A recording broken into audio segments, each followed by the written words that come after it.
Hello दोस्तों, स्वागत है हमारे नए वीडियो में। आज की वीडियो में हम लोग एक रोमांटिक ड्रामा मूवी का एक्सप्लेन करने वाले हैं। इस मूवी के शुरुआत में हम लोग एक आरिस नाम की लड़की को देखते हैं, जिसे एक जोश नाम के लड़के से प्यार हो जाता है। जोश आरिस के साथ कई बार घपाघप किया करता था। एक दिन जब वो अपने दोस्तों के पास आरिस को मिलवाने के लिए लेकर जाता है, तब उसके दोस्त भी आरिस को देखकर उसकी तरफ अट्रैक्ट हो जाते हैं और वो लोग भी अब आरिस के साथ इंटीमेट होना चाहते हैं। लेकिन सबसे हैरानी की बात यह थी कि जोश को इस बात से कोई भी फर्क नहीं पड़ता है कि कोई भी आरिस के साथ घपाघप कर सकता है। एक बार आरिस जब जोश के दोस्त के साथ अकेली होती है, तब वो आरिस को अपने पास बुलाता है और कहता है मेरे पास आ जाओ, क्योंकि तुम इसी काम के लिए यहाँ हो। इसके बाद वो आदमी आरिस के साथ में क्या करता है, ये हम लोग इस वीडियो में आगे देखेंगे। तो चलिए इस मूवी को शुरू करते हैं। इस मूवी की शुरुआत एक सुपरमार्केट से होती है। यहाँ पर हम लोग एक आरिस नाम की लड़की को देखते हैं। तभी एक जोश नाम का लड़का यहाँ आता है। जोश आरिस को ही देखे जा रहा था। यहाँ आरिस भी जोश को नोटिस करती है। इन दोनों की नजरें मिलती हैं और इन दोनों को पहली नजर में ही प्यार हो जाता है। अब ये लोग साथ में घूमते हैं। जोश आरिस को अपने दोस्तों से मिलाने के लिए लेकर जाता है। यहाँ आरिस उससे बोलती है तुम्हारी दोस्त कैट मुझे बिल्कुल भी पसंद नहीं करती है। जोश कहता है कैट ऐसे ही है, इसलिए तुम उसकी बातों का बुरा मत मानो। इसके बाद ये लोग अंदर जाकर कैट से मिलते हैं। यहाँ इनके दोस्त पैट्रिक और इलाई भी आए हुए थे।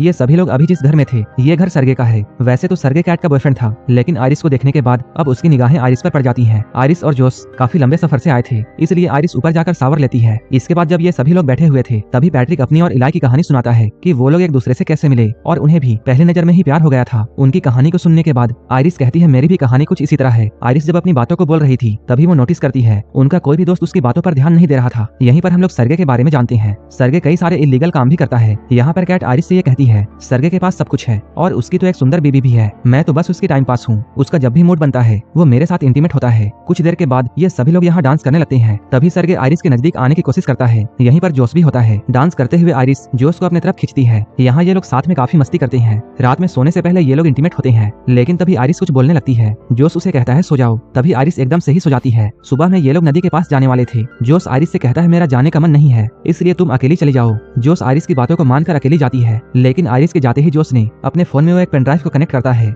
इधर बाहर आरिस को अपने जेब में एक चाकू मिलता है। यहाँ पर पीछे सर्गे भी होता है। सर्गे आरिस के साथ फ्लर्ट करने की कोशिश कर रहा था। सर्गे को देखकर आरिस कहती है मुझे अब वापस जाना चाहिए, लेकिन सर्गे उससे कहता है तुम मेरे गेस्ट हाउस में आई हो, इसलिए तुम्हें थोड़ा टाइम मेरे साथ गुजारना चाहिए। सर्गे यहाँ आरिस को सनस्क्रीन देकर ये कहता है कि तुम मेरी पीठ पर इसे लगा दो। तभी वो आरिस का हाथ पकड़ लेता है। सर्गे कहता है मेरे पास कैट का परमिशन है और तुम तो यही करने के लिए हो। कुछ ही देर के बाद हम लोग आरिस को देखते हैं, जो कि खून में पूरी तरह लथपथ थी। आरिस कहती है मैंने उसे रोकने की कोशिश की, लेकिन वो नहीं रुका और वो मेरे साथ जबरदस्ती करने वाला था। वो मुझे गला घोट कर मारना चाहता था, इसलिए मुझे उसे मारना पड़ा। ये सुनकर जोश आरिस से कहता है सो जाओ। तभी आरिस अचानक सो जाती है। यहीं पर हम लोग ये समझ पाते हैं आरिस कोई इंसान नहीं बल्कि एक रोबोट है। अब इन लोगों ने आरिस को बांध दिया। ये लोग आपस में ये बातें करते हैं। हम लोग पुलिस को साफ साफ कह देंगे कि सर्गे के साथ सारा कुछ इसने किया है। यहाँ पर जोश इलाई से कहता है तुम बाहर जाकर पुलिस को फोन करो और मैं आरिस को लास्ट बार गुड बाय कहना चाहता हूँ। इसके बाद वो आरिस को ऑन करता है। ऑन होते ही आरिस पूछती है तुमने मुझे बांध कर क्यों रखा है और मेरे साथ ये सब क्या हो रहा है। जोश यहाँ आरिस को सब कुछ सच बताता है। वो कहता है तुम एक रोबोट हो और मैंने तुम्हें अपने लिए खरीदा था। तुम्हारी सारी की सारी फीलिंग्स बस प्रोग्रामिंग है। यहाँ पर जोश उसे अपने फोन से कंट्रोल करके उसे बताने की कोशिश करता है कि तुम सच में एक रोबोट हो, लेकिन आरिस उसकी बातों पर विश्वास नहीं करती है। वो कहती है मुझे मेरी पूरी जिंदगी याद है। जोश कहता है वो सब भी आर्टिफिशियल झूठ है और ना ही हम लोग किसी सुपरमार्केट में मिले थे, बल्कि तुम्हें तो मेरे घर में डिलीवर किया गया था। अब हम लोग उस वक्त को देखते हैं जब आरिस जोश को दी जा रही थी। कंपनी वाले जोश से ये कहे थे कि ये रोबोट बिल्कुल सेफ है, ये कभी भी किसी इंसान या फिर किसी जानवर को हर्ट नहीं कर सकती है और ना ही ये कभी आपसे झूठ बोलेगी। यहाँ तक कि आप इसे अपने तरीके से कस्टमाइज भी कर सकते हैं। आप इसके साथ जो भी कुछ करना चाहें वो सब कुछ आप कर सकते हैं और जब भी आप इसे रिसेट करना चाहें तब इसके कान के पीछे अपना थंब स्कैन कर देना होगा। इसके बाद जोश आरिस के सामने बैठकर उसके अंदर लव वाला फीलिंग डेवलप करने लगता है, जिससे आरिस को ऐसा लगता है जोश उसका बॉयफ्रेंड है और वो जोश को अपना सब कुछ मानती है। वो उसके साथ कई बार इंटीमेट भी होता है, लेकिन अब जोश ने आरिस को सब कुछ बता दिया था। वो कहता है तुम्हारी सारी फीलिंग्स प्रोग्रामिंग है। ये सुनकर आरिस रोने लगती है। आरिस कहती है मैंने मान लिया कि मैं एक रोबोट हूँ, लेकिन फिर भी मैं तुमसे प्यार करती हूँ और मैं तुम्हारे साथ रहना चाहती हूँ। लेकिन तभी वहाँ पर कैट आती है। कैट जोश से कहती है इसे बंद करो, लेकिन जोश आरिस को बंद करने के बजाय कैट से बातें करने लगता है। कैट कहती है ये हमारा प्लान नहीं था, तुमने उसे दोबारा ऑन क्यों किया। जोश कहता है मैं बस लास्ट बार उसे गुड बाय कहना चाहता था। यहीं पर हम लोग ये जानते हैं ये सारा का सारा कुछ जोश और कैट का प्लान था। इन दोनों ने मिलकर आरिस के सेटिंग के साथ छेड़छाड़ की थी ताकि वो सर्गे को मार दे। लेकिन इधर आरिस पास में पड़े हुए चाकू की तरफ बढ़ती है। जब जोश उसे बंद करने के लिए उसके पास में आता है, तब आरिस उसे जोर से एक मुक्का मारती है। कैट ये सब देखते रह जाती है। इसके बाद आरिस जोश का फोन लेकर यहाँ से निकल जाती है। अब जोश ये सारी बातें इलाई को बताता है। वो कहता है मैंने ही आरिस के सेटिंग के साथ में छेड़छाड़ की थी ताकि वो सर्गे को मार दे और उसका सारा का सारा पैसा हमारा हो जाए। इसके बाद ये लोग इस पैसे में एक हिस्सा इलाई को भी देने की बातें करते हैं। इलाई कहता है तब तो एक हिस्सा पैट्रिक का भी होना चाहिए। जोश कहता है पैट्रिक का कैसे। यहीं पर हम लोगों के सामने एक और बड़ा खुलासा होता है कि पैट्रिक भी एक रोबोट है। ये लोग बातें करते हुए पैसों का 3 हिस्से करने के लिए मान जाते हैं, लेकिन पुलिस के आने से पहले उन्हें आरिस को ढूंढना था ताकि वो लोग उसकी सेटिंग्स को पहले की तरह कर दे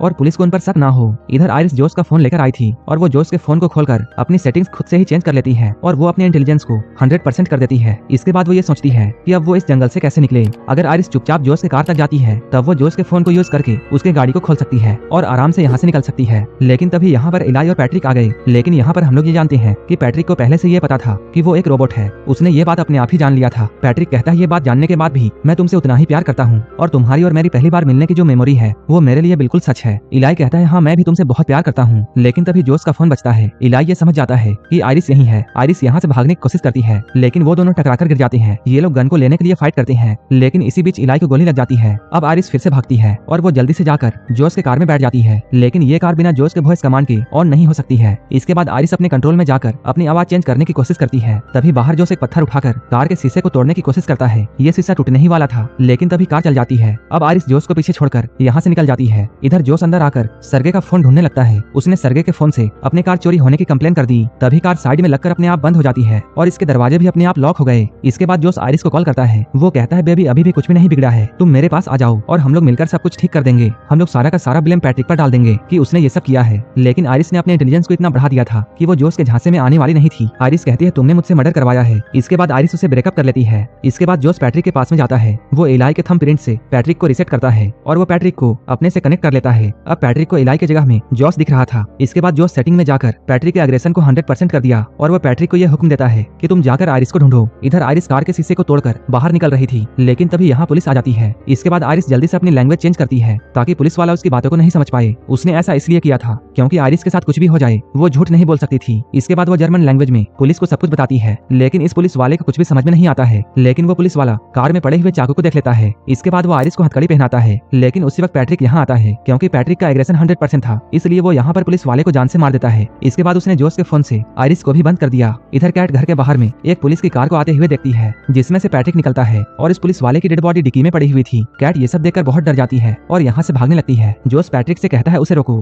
पैट्रिक ने कैट को भी जान से मारकर उसे जाने से रोक दिया। ये सब पैट्रिक के बढ़े हुए एग्रेशन की वजह से हो रहा था। इसके बाद हम लोग जोश को देखते हैं जो कि आइरिस के साथ में टेबल में बैठकर उसके साथ खाना खा रहा था। उसने आइरिस को ऑन किया था। जोश कहता है मैंने ये बात नहीं सोचा था कि तुम इतना कुछ कर जाओगी। तुमने इलाई को मार डाला और तुम्हारी ही वजह से कैट की भी जान चली गई। आइरिस कहती है नहीं मैंने ऐसा कुछ नहीं किया है, ये सब तो तुम्हारा किया हुआ है। तुम सारा का सारा ब्लेम मुझ पर नहीं डाल सकते हो। आइरिस कहती है तुम बहुत बुरे इंसान हो और तुम बहुत कमजोर हो, तुम पूरी दुनिया को गलत समझते हो। आइरिस अभी ये सब बातें बोल ही रही थी तभी जोश अपने फोन को लेकर उसके इंटेलिजेंस को 0 कर देता है। जोश कहता है तुम बोलती हो कि तुम्हें दर्द फील होता है तो आओ हम लोग टेस्ट करें। वो आइरिस के हाथ को जलते हुए कैंडल के ऊपर रखता है। उसी वक्त जोश के पास में आइरिस को बनाने हुए कंपनी से कॉल आता है। वो लोग यहाँ आ रहे थे। इधर आइरिस का हाथ जल चुका था। तब जोश ने कैंडल को बुझाकर उसके हाथ में गन थमा दी और वो आइरिस को ये ऑर्डर देता है कि तुम अपने आप को गोली मारो। इसके बाद आइरिस उसकी बातों को मानते हुए अपने आप को शूट कर लेती है। इधर कुछ ही देर के बाद आइरिस को लेने के लिए उसके कंपनी वाले आते हैं। यहाँ उन लोगों के सामने पैट्रिक एक पुलिस वाला बनता है जिस पुलिस वाले को उसने मार दिया था। वो लोग पैट्रिक को देखकर ये कहते हैं तुम्हें देखकर ऐसा लगता है कि तुम्हारा चेहरा काफी जाना पहचाना है। लेकिन इन लोगों को याद नहीं आ रहा था कि इन्होंने पैट्रिक को कहाँ देखा है। तभी एक आदमी कहता है हमारा काम तो बस इस रोबोट को ले जाना है और बाकी का काम हमारे कंपनी वाले देख लेंगे। लेकिन आइरिस के साथ में जो भी कुछ हुआ था उन सभी की रिकॉर्डिंग आइरिस के मेमोरी में होती है और वो मेमोरी कार्ड उसके पेट के एरिया के पास में होती है जो कि अभी भी बिल्कुल सेफ थी। जोश ये बात जानकर बिल्कुल डर जाता है। कंपनी वालों को भी ये अंदाजा था कि पक्का जोश ने ही आइरिस के साथ में गलत किया होगा और उसी ने इसके सेटिंग के साथ में छेड़छाड़ की है क्योंकि उनका बनाया हुआ रोबोट इतना कुछ नहीं करता है। लेकिन तभी पैट्रिक इन लोगों के सामने आ जाता है। पैट्रिक इनमें से एक आदमी को मार देता है लेकिन दूसरा आदमी पैट्रिक से बचकर भागता है। वहीं इधर अंदर इन लोगों के वैन में आइरिस रिबूट हो चुकी थी। इधर बाहर पैट्रिक ने उस लड़के को पकड़ लिया था लेकिन आइरिस यहाँ आकर पैट्रिक को हर्ट नहीं कर पाती है क्योंकि उसकी सेटिंग्स रिबूट हो चुकी थी। तभी आइरिस कहती है पैट्रिक जोश तुमसे प्यार नहीं करता है, वो तो बस तुम्हारा इस्तेमाल कर रहा है। यहाँ पर आइरिस पैट्रिक के सामने वही लाइन्स बोलती है जो कि पैट्रिक ने इलाई को बोली थी। वो कहती है याद करो तुम इलाई को प्यार करते हो ना कि जोश को। आइरिस कहती है पैट्रिक तुम जानते हो हम लोग झूठ नहीं बोल सकते हैं। आइरिस की सारी बातों को सुनकर पैट्रिक को इलाई याद आ जाता है। इसके बाद वो अपने आप को खत्म कर लेता है। इसके बाद आइरिस इस लड़के से एक हेल्प मांगती है। वहीं इधर अंदर हम लोग जोश को देखते हैं। यहाँ सारे के सारे पैसों को लेकर जोश यहाँ से भागने वाला था लेकिन तभी उसे अपने दोस्तों की आवाजें आने लगती हैं। ये सभी आवाजें आइरिस निकाल रही थी क्योंकि उस लड़के ने आइरिस के सेटिंग के साथ छेड़छाड़ करके उसे सभी चीजों का फुल एक्सेस दे दिया था। अब जोश का फोन भी आइरिस को रोक नहीं सकता है लेकिन अभी भी आइरिस जोश को हर्ट नहीं कर सकती थी क्योंकि वो उसे अभी भी प्यार करती है। इसी चीज का फायदा जोश उठाता है और वो आइरिस को बहुत मारता है। वो इस बार आइरिस के पेट में गोली मारेगा ताकि उसकी सारी की सारी मेमोरी चली जाए और वो हमेशा के लिए मर जाए।